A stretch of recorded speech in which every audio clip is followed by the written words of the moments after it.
This is Molly, and she grew up with dogs. She's been surrounded by her best friends Peggy and Rubby since she was little, so somewhere along the way, she stopped sounding like other birds. Instead of chirping, she tries to talk like them, like a dog.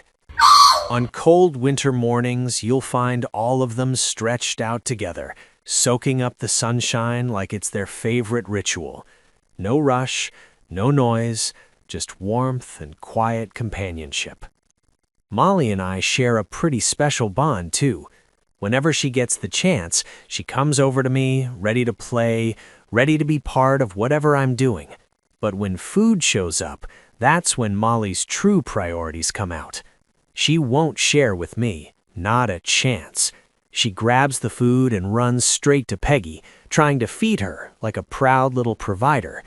And if Peggy doesn't want it, Molly gets genuinely upset. She scolds her, like, "How dare you refuse this?"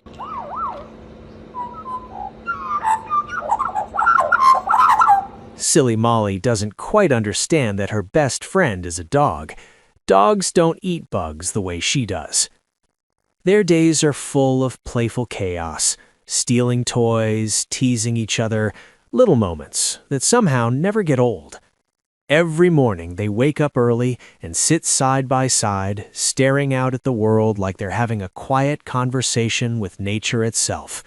And out of everyone, Molly loves spending time with Peggy the most. She's her oldest friend, the one who's always been there. Rubby came into our home later, so that bond never grew as deep. It's different, still friendly, just not the same. As for me, there's nothing I love more than spending my free time with my animals, my birds, my dogs.